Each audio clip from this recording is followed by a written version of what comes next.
আমার অনেক মা বোন আছে, স্বামীর সামনে যখন থাকে তখন চুলের ঠিক থাকে না, পরিপাটিভাবে থাকে না, আর বাইরে যখন বের হয় দেখবেন পরপুরুষ দেখবে সেখানেও সুন্দর করে সেজে গুজে বেরোচ্ছে।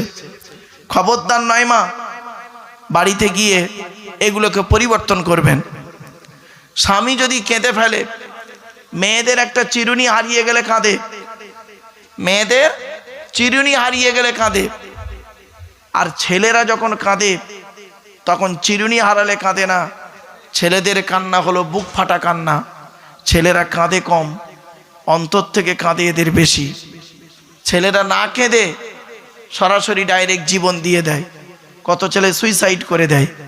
খবরদার নয় মা বোনদের বলে যাচ্ছি, অনেক মেয়ে ছেলে আছে ওই নারী জাহান্নামী যে নারী তার স্বামীকে তার সাধ্যের বাইরে চাপ দেয়।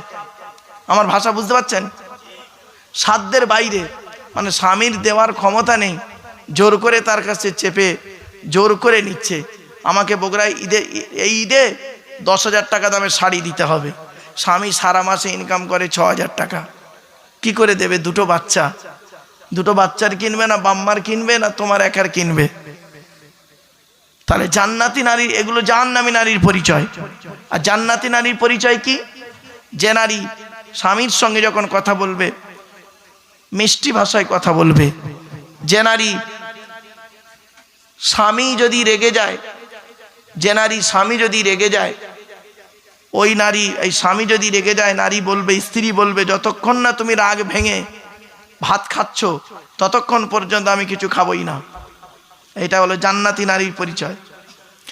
3 নাম্বার, ওই নারী জান্নাতি যে নারীর মধ্যে কোনো অভিযোগ থাকবে না, অভিযোগ, স্বামীর প্রতি কোনো অভিযোগ থাকবে না। 4 নাম্বার, ওই নারী জান্নাতি যে নারী তার স্বামীর প্রতি কোনো অভিমান করবে না, অভিমান। আমার ভাষা বুঝতে পারছেন বাবা? অভিমান করবে না, ওই নারী জান্নাতি। ওই নারী জান্নাতি যে নারী স্বামীর পরিবারের সঙ্গে ভালো আচরণ করে।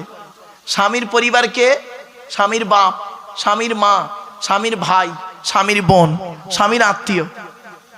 অনেক মেয়ে ছেলে আছে দেখবেন স্বামীকে খুব ভক্তি করে আর স্বামীর বাম্মার দেখে না। মানে স্বামীর বাম্মা কি হবে? শ্বশুর শাশুড়ি দেখে না, শ্বশুর শাশুড়ি দেখে না, স্বামীর ভালোবাসে। ও জাহান্নামী নারী, মনে রাখবে, ওই নারী জাহান্নামী যে নারী তার স্বামীর পরিবারকে ভক্তি শ্রদ্ধা করে না।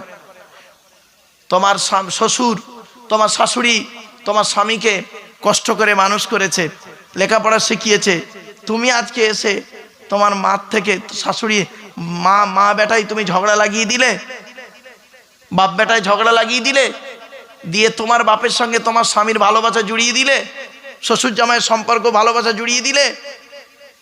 হ্যাঁ, এই ছেলেরা, এই শুনে নাও, বাপ বাপই হয়, মা মাই হয়। শ্বশুর কোনোদিন বাপ হতে পারে না, শাশুড়ি কোনোদিন মা হতে পারে না। শ্বশুর তোমার বাপ হয়েছে 20 বছর পরে তার মেয়ে দেওয়ার কারণে বাপ হয়েছে। শাশুড়ি তোমার মা হয়েছে 20 বছর পরে তার মেয়ে দেওয়ার কারণে মা হয়েছে। আর তোমার মা হয়েছে কবে জানো? তুমি যেদিন মায়ের পেটে এসেছিলে সেই দিন থেকে তোমার মা হয়েছে। তোমার বাপ হয়েছে কবে? যেদিন তুমি জন্মগ্রহণ পেটে এসেছিলে সেই দিন থেকে। ছেলে যখন মায়ের পেটের ভেতরে লাথি মারে, ছেলে যখন মায়ের পেটের ভিতরে লাথি মারে, মা তখন আনন্দে হেসে ফেলে। আর ওই ছেলে যখন কারোর কথা শুনে, লোকের কথা শুনে বা বইয়ের কথা শুনে, কোনো ব্যক্তির কথা শুনে মার গায়ে লাথি মারে, তখন মায়ের চোখ ফেটে পানি পড়ে। দুটোই লাথি, একটা হলো পেটের বাইরে লাথি, একটা হলো পেটের ভেতরে লাথি। কিছু বুঝতে পারছেন আমার ওয়াজ? আমার বাপেরা, খবরদার জীবনে কোনোদিন বাম্মাকে কাঁদাবেন না, বাম্মাকে খুশি রাখবেন।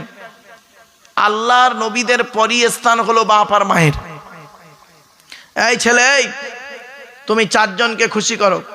একজন পুরুষ যদি 4 জনকে খুশি করে জান্নাতি। 1 নাম্বার, তুমি তোমার রব আল্লাহকে খুশি করো, আরাম খাবার খেও না, সুদ কারবার করো না। বাবা, পাড়ায় বন্ধন টন্দন চলছে ভালো? খবরদার এই মা বোনেরা, তোমরা আমার ওয়াজ শুনেছো? ওয়াজ শুনতে এসছো? এই ছেলে, এই তুমি আমার ওয়াজ শুনবে?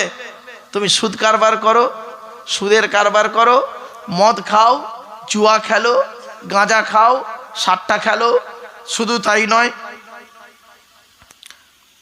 লটারির টিকিট কাটো, হারাম কাজ করো, তুমি আমার ওয়াজ শুনবে? ছি, লজ্জা করে। মেয়েদেরকে বলছি, ছেলেদেরকে বলছি, স্ত্রী থাকতে অন্য মেয়ের সঙ্গে সম্পর্ক রাখো তুমি? শুনে নাও, শয়তানের দুনিয়াতে, শয়তানের চক্রে হালাল বস্তুতে মজা কম, হারাম বস্তুতে মজা বেশি। আর আল্লাহর রহমতের দুনিয়াতে হালাল বস্তুতে ডবল মজা, হারাম বস্তুতে মজাই নেই। ছোট্ট একটা উদাহরণ দিচ্ছি। নিজের স্ত্রী আর পরের স্ত্রী পার্থক্য কি শুনবেন? শুনে নিন। নিজের স্ত্রী হলো, নিজের বউ হলো নিম পাতা। কি বললাম বাবা? আচ্ছা, নিম পাতা খেলে টক লাগে না মিষ্টি লাগে? তেতো লাগে। তো নিজের বউ হলো নিম পাতা।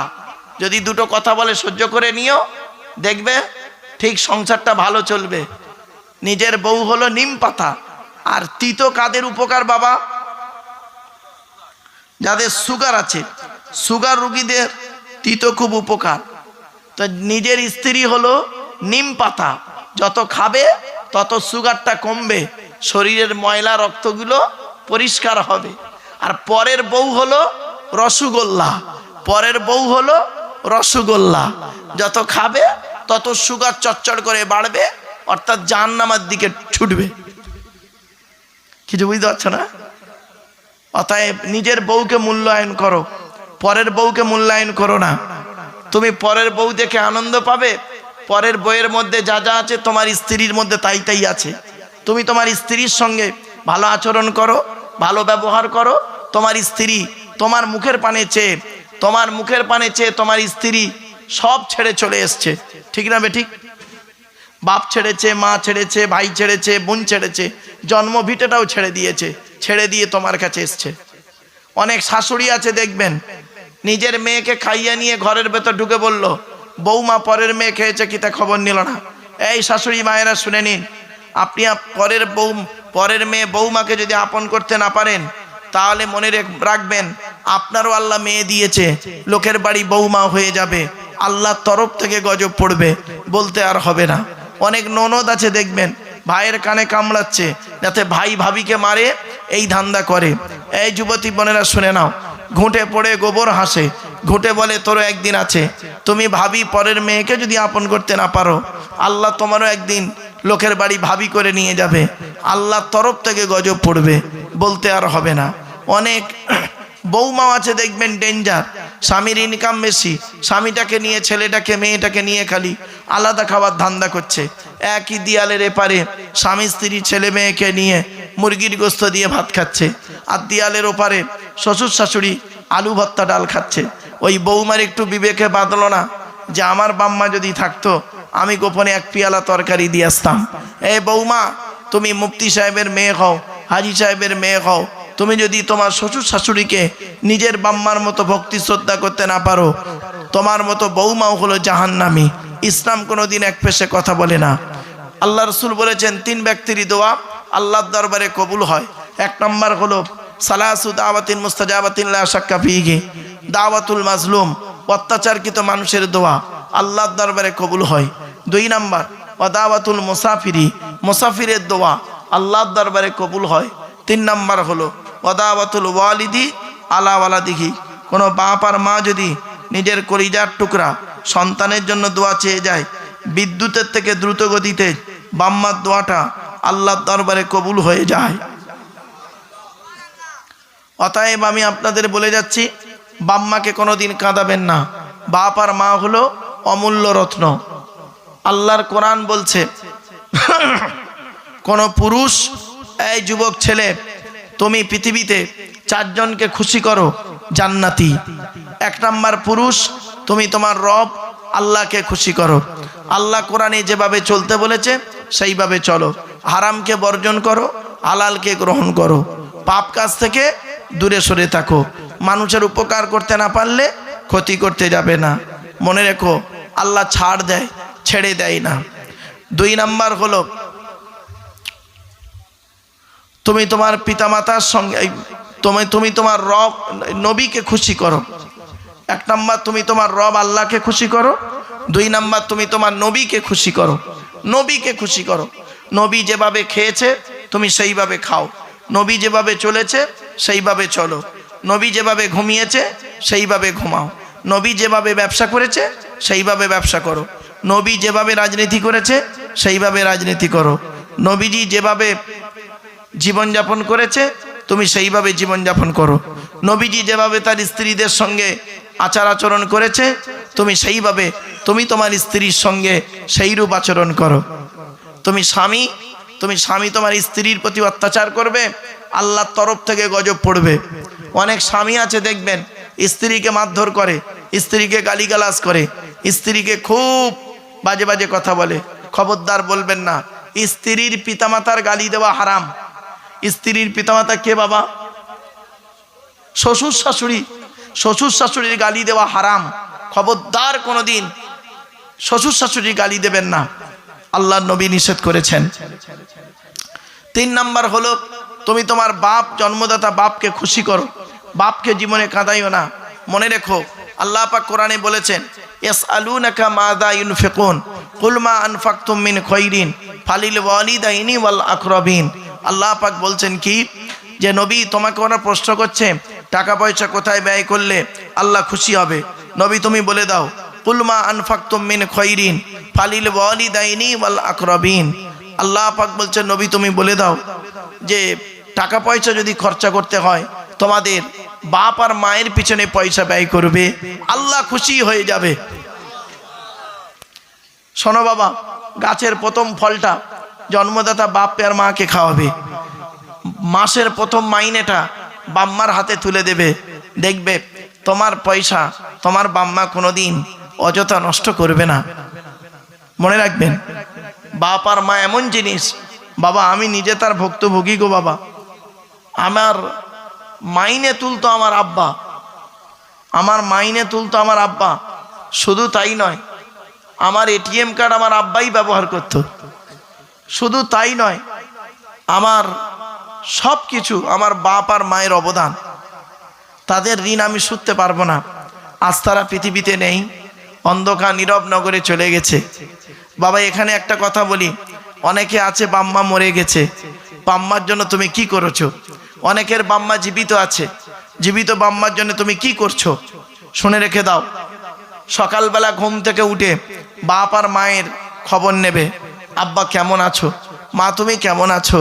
তোমার কি লাগবে বলো, কি করতে হবে বলো। দেখবে ওই বাম্মা তোমার কলজে ফেটে দোয়া চাইবে।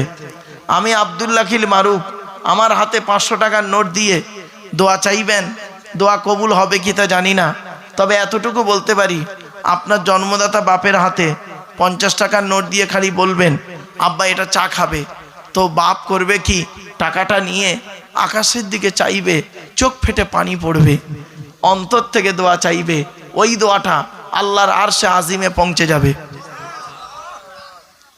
এজন্য আপনাদের বলি, বাপ আর মা যাদের বেঁচে আছে মনে রাখবে অনেক কিছু বেঁচে আছে। যেদিন তোমার বাম্মা চলে যাবে সেই দিন দেখবে কি অবস্থা হয়। ওরে যতদিন বাপ বেঁচে আছে ততদিন তোর উপরে কোনো লোক আঙুল তুলে কথা বলার সাহস পাবে না, ঠিক না বেঠিক? আর যখনই বাপ মরে যাবে রে, আঙুল তোলা তো দূরের কথা, গায়ে হাত তুলে দেবে। এই জন্য বলছি বাম্মা এমন জিনিস, তুমি তোমার বাপকে মূল্যায়ন করতে শেখো। বাপের প্রতি ভক্তি শ্রদ্ধা সম্মান করো। বাপের পিছনে পয়সা ব্যয় করো, মায়ের পেছনে পয়সা ব্যয় করো। মায়ের অসুস্থতায় তুমি পয়সা ব্যয় করো, মায়ের সুস্থতায় তুমি তাকে ভালোবাসা নাও, বাম্মার দোয়া নাও। বাপ আর মায়ের দোয়া যদি সঙ্গে থাকে মনে রাখবে তুমি একজন জান্নাতি জান্নাতি জান্নাতি। জোরে বলুন সুবহানাল্লাহ। এজন্য আপনাদেরকে বলে যাচ্ছি, বাম্মাকে কোনোদিন কাঁদাবেন না। এবারে আসছি, মেয়েদেরকে 3 জনকে খুশি করলে জান্নাতি। কোনো মেয়ে ছেলে আমার মা বোন তিনজনকে খুশি করলে তুমি জান্নাতি। 1 নাম্বার, তুমি তোমার রব আল্লাহকে খুশি করো। 2 নাম্বার, তুমি তোমার নবীকে খুশি করো। নবী যেভাবে চলতে বলেছেন সেইভাবে চলো। আল্লাহ যেভাবে কোরআনে চলতে বলেছেন সেইভাবেই চলো। মনে রেখো, এই পৃথিবীতে তোমাকে চলতে হবে এইভাবেই। তুমি পর্দার মধ্যে থাকো। মা বোনেদের বলি, 5 রকম পোশাক পরা হারাম। করকম মেয়েদের 5 রকম পোশাক পরা হারাম। 1 নাম্বার, টাইট ফিট পোশাক পরা মেয়েদের হারাম। টাইট ফিট পোশাক বোঝেন তো টাইট ফিট পোশাক পরতে পারো, তার উপরে কাপড় বা চাদর দিয়ে ঢেকে নিতে হবে। 2 নাম্বার, মেয়েদের ওই পোশাকটা পরা হারাম যে পোশাকটা বাইরে থেকে ভেতরের অঙ্গ দেখা যায়, অর্থাৎ অতিরিক্ত পাতলা কাপড় পরা আপনাদের জন্য হারাম। পাতলা কাপড় পরবেন না মায়েরা বোনেরা, একটু মোটা মোটা কাপড় পরবেন। 3 নাম্বার, মেয়েদের ওই পোশাক পরা হারাম যে পোশাকটা বেধর্মীদের মতো পোশাক। তুমি যে ধর্মের মহিলা, অন্য ধর্মের পোশাক পরা তোমার জন্য হারাম। 4 নাম্বার, মেয়েদের ওই পোশাক পরা হারাম যে পোশাকটা বিপরীত লিঙ্গের মতো, অর্থাৎ কোনো মেয়ে ছেলে বেটা ছেলের পোশাক পরতে পারবে না, কোনো বেটা ছেলে মেয়ে ছেলের পোশাক পরতে পারবে না। মেয়েদের ওই পোশাক পরা হারাম যে পোশাকটা হলো বিপরীত লিঙ্গকে আকর্ষণ করে। বিপরীত লিঙ্গকে আকর্ষণ করে। অনেক মেয়ে ছেলে আছে দেখবেন রাস্তার ধারে কল থাকে, ওই কলে গোসল করে হেঁটে হেঁটে বাড়ি যাচ্ছে রাস্তার উপর দিয়ে। খবরদার নয়, কোনো মেয়ে ছেলে ভিজে কাপড় পরে যদি রাস্তা দিয়ে যায় এত বিচ্ছিরি লাগে, খবরদার, এটা হারাম, এটা হারাম হারাম। মা বোনেদের বলি, মায়েরা বোনেরা এগুলোকে পরিবর্তন করুন। নামাজ আপনাকে পড়তেই হবে, রোজা আপনাকে করতেই হবে, তবে বিশেষ কারণ ছাড়া। কিন্তু স্বামীর সেবা আপনাকে করতে হবে। খবরদার স্বামীকে কোনোদিন কটু কথা বলবেন না, স্বামীর সেবা আপনাকে করতে হবে। কোনো মেয়ে ছেলে যদি মারা যায় আর তার স্বামী যদি বলে, আল্লাহ আমার স্ত্রী আমাকে খুশি করে কবরে গেছে, আমার স্ত্রী আমাকে খুশি করে কবরে গেছে, ওই নারীটা হলো জান্নাতি। জোরে বলুন সুবহানাল্লাহ। আমার বাপেরা, যাদের বাপেদের মধ্যে মেজাজ গরম, ছেলেদের দায়িত্ব হলো বাপকে বোঝানো। যে সমস্ত মেয়ে ছেলেরা এইরকম অন্যায় করে তাদের ছেলেদের দায়িত্ব হলো মাকে বোঝানো। যে সমস্ত বোনেরা এইরকম পাপ কাজে লিপ্ত, দাদা ভাইদের দায়িত্ব হলো যে এই দোলা ভাই বা বোনায়ের সঙ্গে এরূপ আচরণ করবি না। মেয়ে যদি হয় কোনো এরকম নোংরা মেয়ে, তাহলে আপনাদের দায়িত্ব হলো কি, নিজের মেয়েকে বলা, এই জামাইয়ের সঙ্গে এরমভাবে কথা বলবি না। স্বামী স্ত্রী যখন খাবেন এক বাসনে খাবেন, এক বালিশে শোবেন, এক বালিশে ঘুমাবেন মাথা রেখে, এক বাসনে খাবেন, আল্লাহ খুশি হবে। স্বামী স্ত্রীর জন্য অপেক্ষা করবে, স্ত্রী স্বামীর জন্য অপেক্ষা করবে একসঙ্গে, এটাই হলো ভালোবাসা। আল্লাহ রসুল বলেছেন, আল্লাহ রসুল বলেছেন, শুনে রেখে দিন, আল্লাহর নবী যখন মদিনার বাজারে, আল্লাহর নবী যখন মক্কায় ইসলাম প্রচার করতেন, অনেক রাত হতো আসতে, তখন নবীজি করতেন কি, নবীর স্ত্রী আম্মা জান খাদিজা করতেন কি জানেন? নবীর স্ত্রী আম্মা জান খাদিজা করতেন কি, উনি দেয়ালে হেলান দিয়ে, দরজায় হেলান দিয়ে দাঁড়িয়ে দাঁড়িয়ে আল্লাহ আল্লাহর জিকির করতেন স্বামীর অপেক্ষায়, যতক্ষণ না আমার রসুল বাড়ি আসছেন। আমার মা বোনদের বলি, মায়েরা বোনেরা, স্বামীর জন্য অপেক্ষা করবেন, আল্লাহ খুশি হবে। স্বামীর জন্য সাজবেন, স্বামীকে খুশি করার জন্য, স্বামী যাতে খুশি হবে সেইভাবে তুমি শরীয়ত সম্মত কাজগুলো করবে। আল্লাহর নবীর বেটি ফতেমা, আল্লাহর নবীর ছোট কন্যার নাম ফতেমা, তো আলীর সঙ্গে বিয়ে দিলেন। যেদিন ফতেমাকে স্বামীর বাড়ি পাঠাচ্ছেন, যেদিন স্বামীর বাড়ি যাচ্ছেন ফতেমা, ফতেমা নবীকে বলছেন, আব্বাজান আজ আমি শ্বশুর বাড়ি যাচ্ছি, তো দয়া করে একটু আপনি বলুন আমি কিরূপ আচরণ করব, কেমন ভাবে চলবো। কিরূপ আচরণ করব, কেমন ভাবে চলবো। তো তখন নবীজি বললেন, ফতেমা, আলীকে দ্বিতীয়বার ডাকতে যেন না হয়, আলীকে দ্বিতীয়বার ডাকতে যেন না হয়। আপনি পারবেন? আপনার মেয়েকে তো বিয়ে দিয়েছেন, তা আপনার মেয়েকে যেদিন বিয়ে দিয়েছেন কি করেছেন? আপনি হাউ মাউ করে গলা জড়িয়ে কেঁদেছেন। আর নবীজি এরকম হাউ মাউ করে কাঁদেনি। নবীজি মেয়েকে বলছে, ফতেমা, আলীকে দ্বিতীয়বার ডাকতে যেন না হয়। তো ফতেমা যখন যতদিন বেঁচে ছিলেন, মা ফতেমা ততদিন করেছেন কি, আলীর এক ডাকে সাড়া দিতেন। তো একদিনের একটা ছোট্ট ঘটনা আপনাদের বলি। হযরত আলী রাদিয়াল্লাহু তাআলা আনহু একটু গভীর রাতে বাড়ি ফিরেছেন। তো এসে দেখছেন ফতেমা বলে একবার ডেকেছেন ফতেমা বলে। মা ফতেমা করেছেন কি, লাব্বাইক বলে দরজাখানা খুলে দিয়েছে। হযরত আলী বলছেন যে, ফতেমা, তুমি নবীর কন্যা, তোমার সম্মান অনেক বেশি, তুমি আমার জন্য জেগে থেকো না, তুমি নিজে খাওয়া দাওয়া করে হাসান হুসাইনকে খাওয়া দাওয়া করিয়ে তুমি ঘুমিয়ে পড়বে, আমি এসে খাওয়া দাওয়া করে ঘুমিয়ে পড়ব। তখন মা ফতেমা কি বলেছিলেন শুনে নিন। এটা হলো আমার মায়ের স্বভাব আর বাপের অর্ডার। সুবহানাল্লাহ বলেন। কি বলল? মায়ের স্বভাব, বাপের অর্ডার। তখন হযরত আলী বলছেন, আচ্ছা ফতেমা, ঘটনাটা খুলে বলো তো, মায়ের স্বভাব বাপের অর্ডারটা কি? বলছে, আমরা 4 বোন, জয়নাব, উম্মে কুলসুম, রুকাইয়া, আমি ছোট মেয়ে ফতেমা। তো আমরা 4 বোন, আমাদের 4 বোনকে খাইয়ে দিয়ে আমার আম্মাজান করতেন কি, আব্বাজানের জন্য দরজায় হেলান দিয়ে দাঁড়িয়ে দাঁড়িয়ে অপেক্ষা করতেন। যতবার আব্বাজান এসে খাদিজা বলে একবার ডেকেছে, এক ডাকে সাড়া দিয়েছেন, লাব্বাইক ইয়া রাসূলুল্লাহ বলে দরজা খুলে দিয়েছে।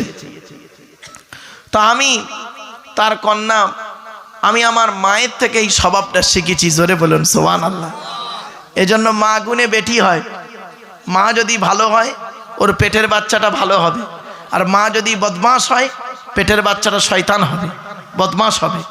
এজন্য বাম্মাকে বলছি, আপনারা আগে ঠিক হন, তারপরে আসছি। মা